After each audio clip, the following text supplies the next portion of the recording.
Hello and welcome to Cielo Costa's video series on digital transformation in the built environment. We talk to industry leaders and experts about some of the unique challenges in the sector, from legacy digital and physical infrastructure to complex regulatory requirements to the many AI, software and PropTech solutions that are on offer.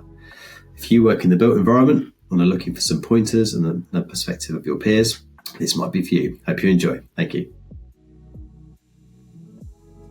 Hi everyone, today I'm joined by Matthew Jabbar. He's the founder of PropDoc and DroneDoc. We're going to talk a little bit about digital transformation in the built environment from Matt's perspective, particularly around what PropDoc and DroneDoc offer to their customers. Before we get into the detail of the technology and who you work with, it'd be great, Matt, if you could just give us a brief introduction to yourself and your role. Thanks, Ollie. So Matt, from the UK originally, moved out to the Middle East back in 2015, and I'm a chartered surveyor, previous life in architecture, so broad spectrum of skills, worked in valuations, and then moved into the world of PropTech. More recently, over the last 18 months or so, I have set up my company PropDoc. And following that, I set up a second company called DroneDoc. So, yeah, one wasn't enough. One wasn't enough. Yeah, cool. Thanks for that background. I guess that's a natural segue into if you could give us an overview of what PropDoc does and what DroneDoc does, and how they differ, and also how maybe they work together. Yeah, absolutely. So they are sister companies. So PropDoc, property documentation. It's a digital survey and PropTech company, mostly focused at the moment on measurement surveys and scan to BIM, producing as-built drawings, working a lot with architects, engineers, interior designers. Then I realized there was an opportunity very closely aligned to what PropDoc does, albeit that's on the ground, but in the air. Using similar technology, but in this case, drones, I set up DroneDoc. So documenting from the skies, now we're a turnkey service that provides everything in-house, from building inspections to many square kilometers of topographic surveys, asset inspections, solar, you name it. We're working on it now. Great.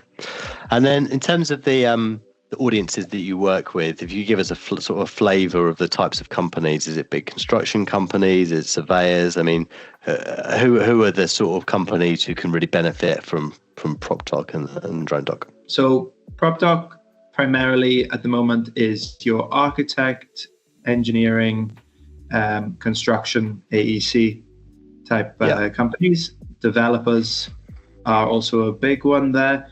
So they benefit from accurate as-built drawings quite often, clash detection, stuff like that. Then on the drone side, what we're typically seeing is facility management, your larger real estate consultancies, your PMCs and building surveyors. And in terms of where your customers are based, obviously you're sort of Dubai HQ, but if you come to the UK, you're from the UK and you come to the UK quite regularly. Is it mainly Middle Eastern UK, or what's your geographic footprint, I guess, in terms of who you talk to? So its HQ is in Dubai. So the business primarily covers the UAE. We have done work in Saudi, quite a bit of work more recently, and we have done bits and bobs in Europe, the UK, North America. Primarily, that's when clients are sending us data to then model into a BIM format. Great. And do you see regional differences in terms of what the customers ask for in different parts of the world, both in terms of their business models, but also maybe in terms of regulations? Like what are the similarities, consistencies, and also what are the differences when you're working with different regions? The similarities, actually, it's industry standard software that we're using, right? So your likes of Autodesk, Revit, CAD, primarily would be those two for a lot of as-built drawings, of course.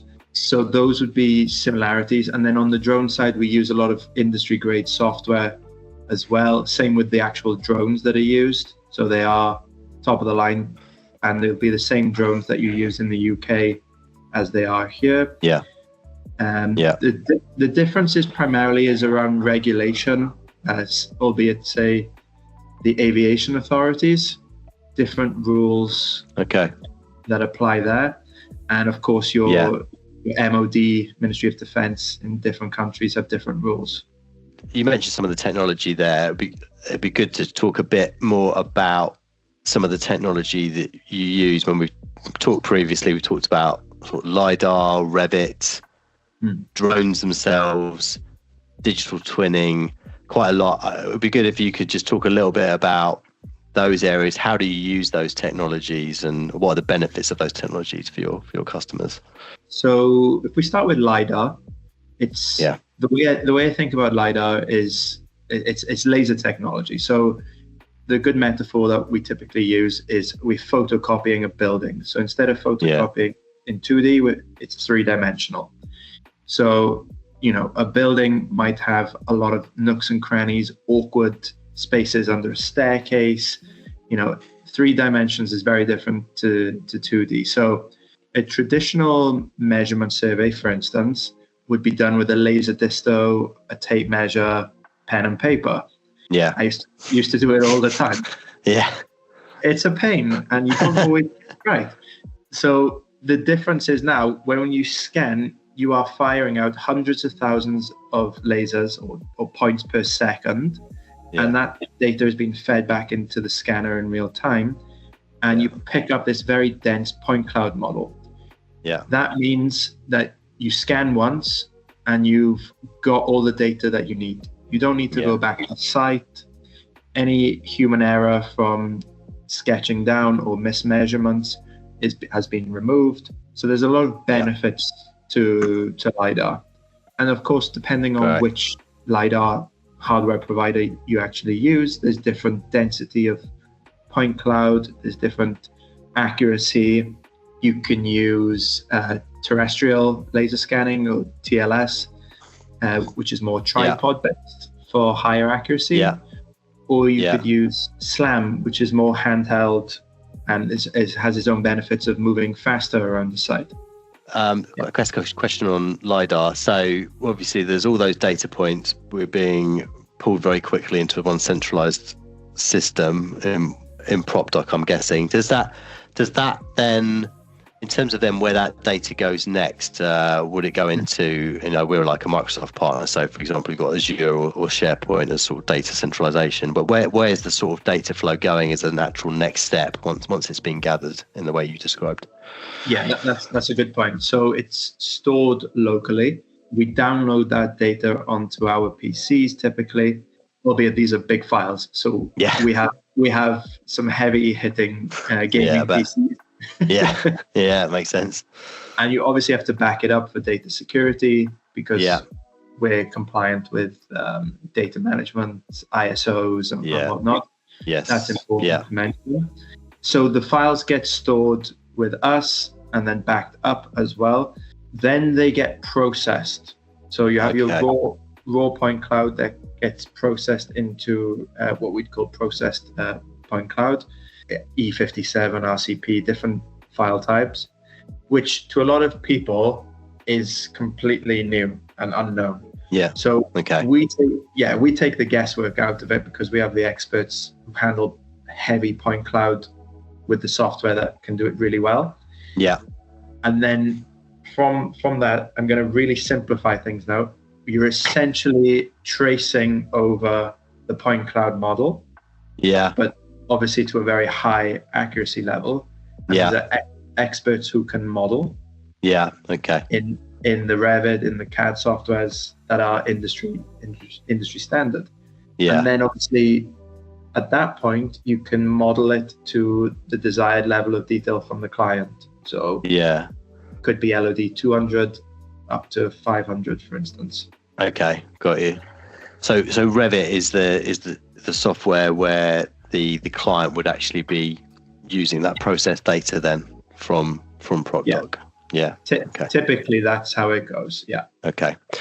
Brilliant. Thank you. And yeah, jumping back to drones, you mentioned that a minute ago. Should we come back to that point? And what the hardware obviously must be quite developed, and actually how does that work, and then how does the data then flow in? Is it a similar process to PropDoc, or is it different?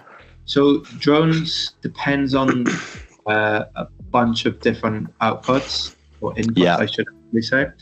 Yeah.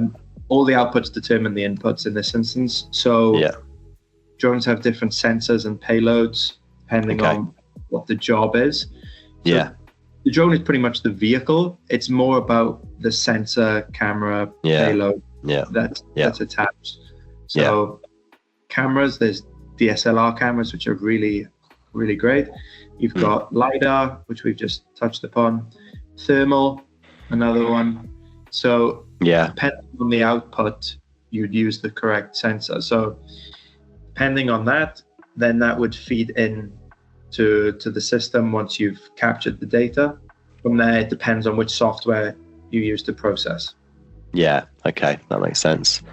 And digital twinning is a sort of a term that comes up quite regularly in built environment and digital transformation. Is it accurate to describe some of the work you just described there as a form of digital twinning, or is digital twinning really a separate from what PropDoc and DroneDoc do? Digital twins is often not well defined.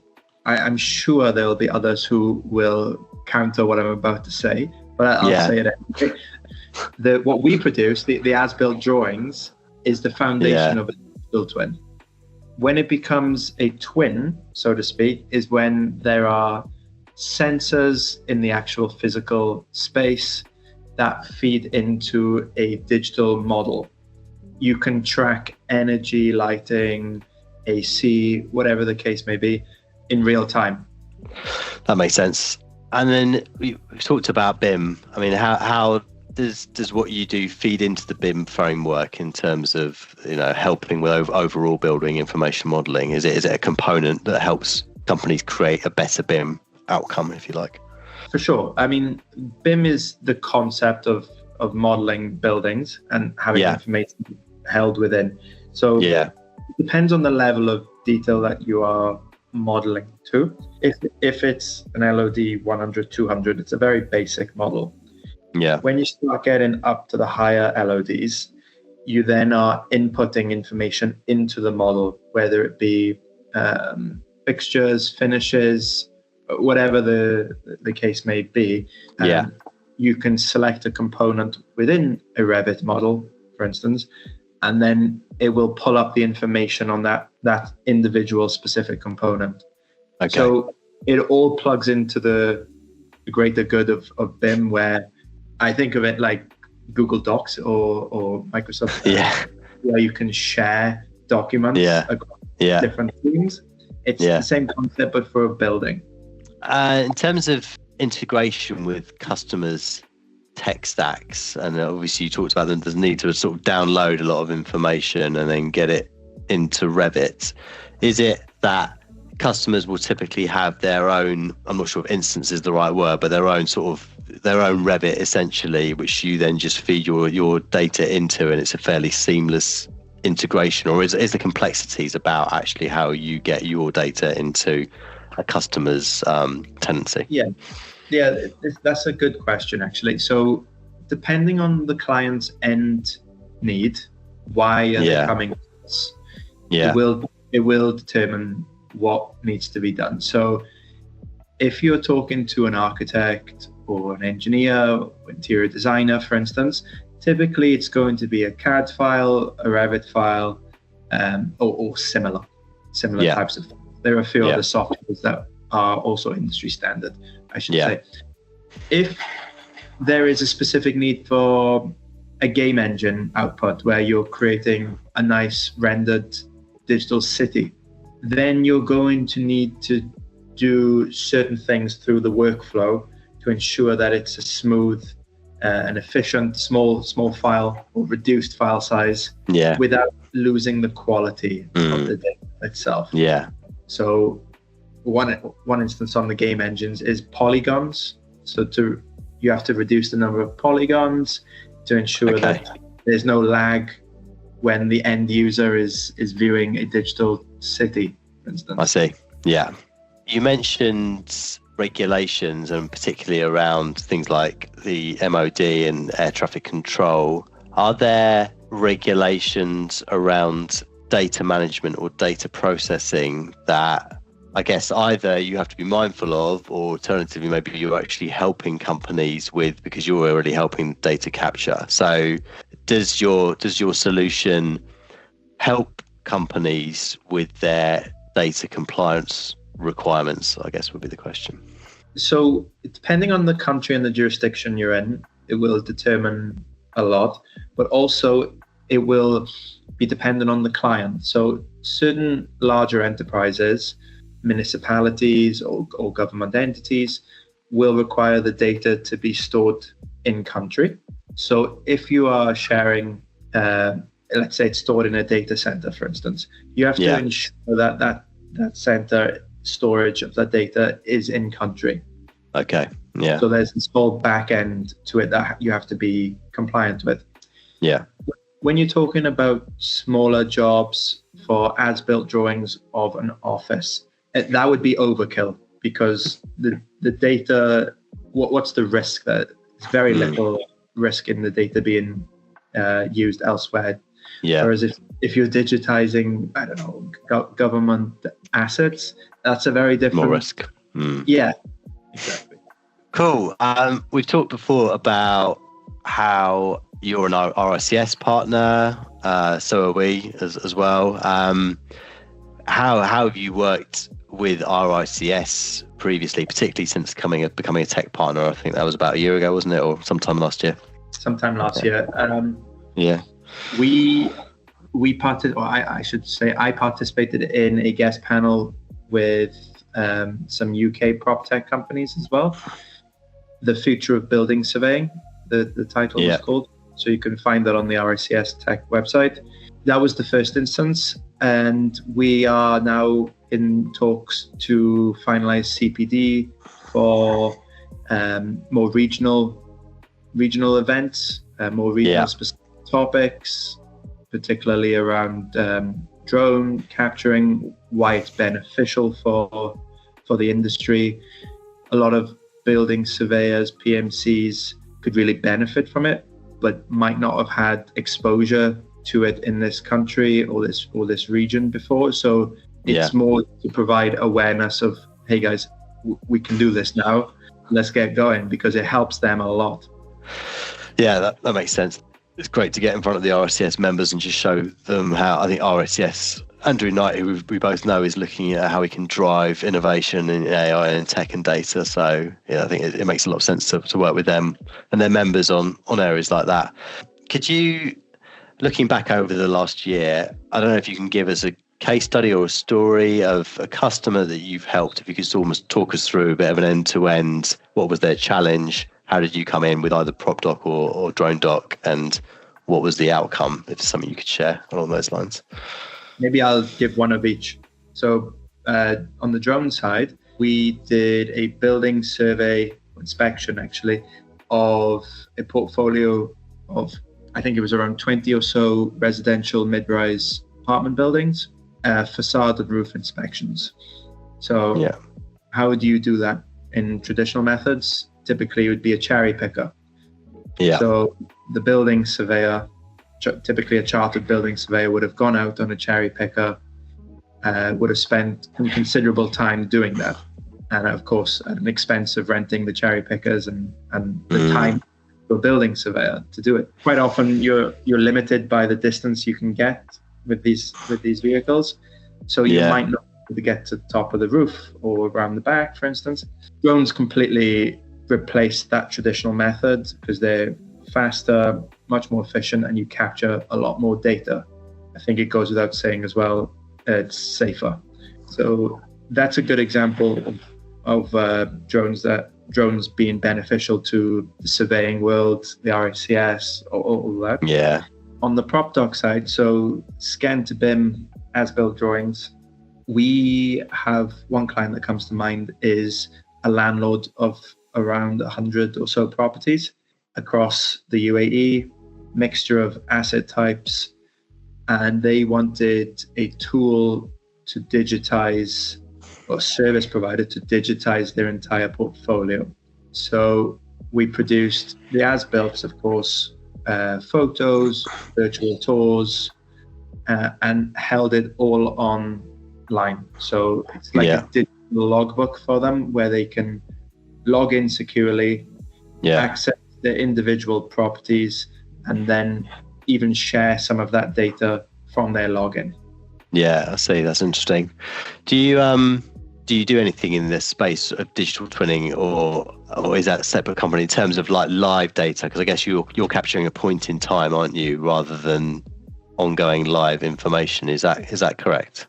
Yeah. So I'd say we're more at the beginning of creating the digital twin. It's very much the foundation of having an accurate model. Yeah, got you.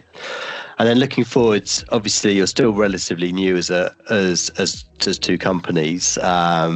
What's the growth opportunities look like in 2025? What are you most excited about for the rest of this year and looking into 2026 as well? Honestly, I think it's the expansion around the Gulf.